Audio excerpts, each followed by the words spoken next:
present Professor Friedman.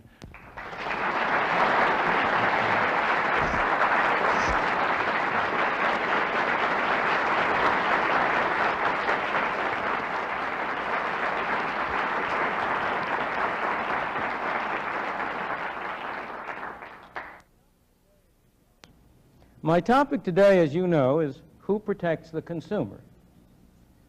In recent years, consumer advocacy has been something of a real growth industry. It's been sparked in this country, of course, by Ralph Nader, who played the same role in developing the consumer advocacy industry that Henry Ford played at a much earlier date, and with much greater benefit to consumer, I may say, in developing the automobile industry. But since Ralph Nader has developed into a multinational conglomerate, he has had many imitators and many successors, and there has been a whole host of organizations and agencies that have developed, supposedly to represent the consumer. These organizations, this whole movement, has had three common characteristics. In the first place, it has been very strongly anti-business. It has portrayed to the public the notion of business enterprises as heartless giants who will go to any lengths to force down the throat or into the hands of the unwilling consumer shoddy products which will break under their hands. Of course, Ralph never tells the contrast between the character of the products that are distributed and the method of distributing them, namely the post office. But in any event, the thrust of the argument is anti-business. A second common characteristic is that it's also highly critical of past government measures. Ralph Nader and his associates have been extraordinarily effective in demonstrating the extent to which past attempts at governmental regulation of industry, past attempts at government protection of the consumer, have been ineffective or counterproductive, the extent to which they have backfired. Some of his studies on the ICC and on other agencies, which I'll come back to in a little bit, have been extremely effective. But in the third place, if you ask what is your answer, what is it that these consumer advocate agencies propose? It always turns out to be more of the same. They always propose that because past regulatory measures have been ineffective or counterproductive, the way to improve matters is to have further regulatory measures by government. Of course, this time they're going to be in charge, and so this time it'll be good people who will undoubtedly, in their opinion, do good things. I should say that this viewpoint, this contrast between their attitude toward past government measures and their attitude toward future government measures is characteristic not merely of the consumer advocates, but of the whole class of people who are termed in these days modern liberals. There are few people who are more effective and more damning in their criticism of past government measures. You ask any modern liberal what he thinks about past welfare programs. Ask him what he thinks about those past governmental programs to improve the inner city of New York, to rescue the poor people in New York from their situation.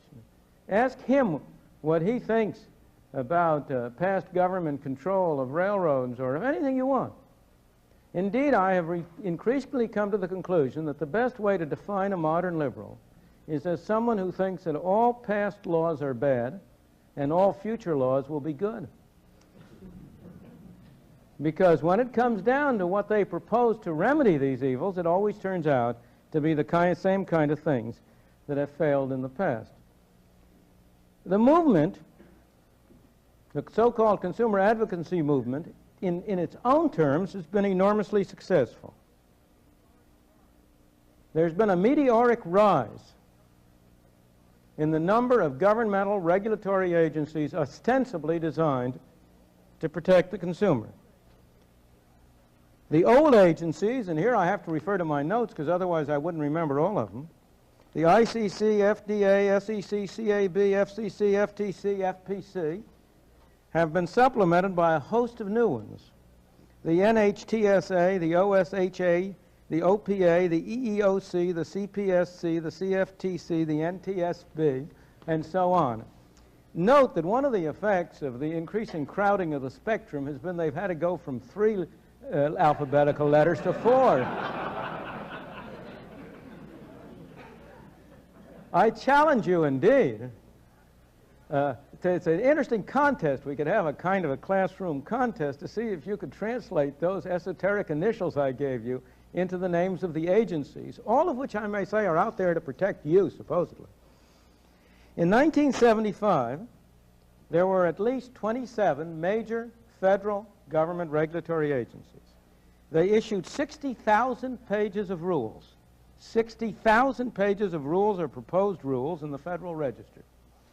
Their regulations occupied no less than 72,200 pages in the Code of Federal Regulations. I went to my bookshelf and measured what that would mean, and it turned out that turns out not to be a 5-foot shelf of great books, but a literal 24-foot shelf of not-so-great books. The expenditures of these agencies on your behalf have literally tripled in the 5 years from 1970 to 75.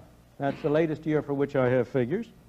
They've gone from $1.6 billion in 1970 to $4.7 billion in 1975, and unless I am greatly mistaken, we ain't seen nothing yet. Those are only the direct expenditures. Those are what the government spends through the budget. They do not include the costs which those agencies have imposed on the rest of us in the form of the standards mandated on us.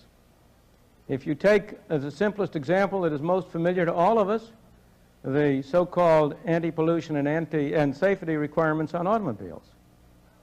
If those amount to about $500 to $1,000 worth on any automobile, if the government imposed a tax on each automobile of $500 and used the proceeds to pay directly for those items, that would appear in the federal budget. But there is no economic difference whatsoever between the present situation in which you and I pay for them directly, but are forced to pay for them whether we want them or not, and the situation in which we pay taxes and the government spends it. So those figures are a gross underestimate. Well, we've had this enormous growth, and we're continuing to have in these agencies, in expenditures, in rules, in regulations. Is a consumer better protected as a result? Can he now settle back and say, well, now I'm all taken care of, I can forget about that? My thesis, and what I'm going to try to persuade you of today, is that the answer is a resounding no. That on the contrary, these agencies, these regulations, these bureaucrats have not only picked our pocket, but they have left us less well protected than we were before. When we as consumers really need help, we'll find the self-styled consumer advocates conspicuous by their absence. Now let me emphasize that I'm not questioning the motives of the people involved. You know, there's an old saying that you all know about what it is that the road to hell is paved with. Intentions are one thing, it's results we want to look at. But let me give you an even better quote, and this is one from Justice Brandeis, going back to the year, I think it's 1928 or 29, in one of the Supreme Court cases, and I quote, "Experience should teach us to be most on our guard to protect liberty when the government's purposes are beneficial. Men born to freedom are naturally alert to repel invasion of their liberty by evil-minded rulers. The greater dangers to liberty lurk in insidious encroachment by men of zeal, well-meaning but without understanding."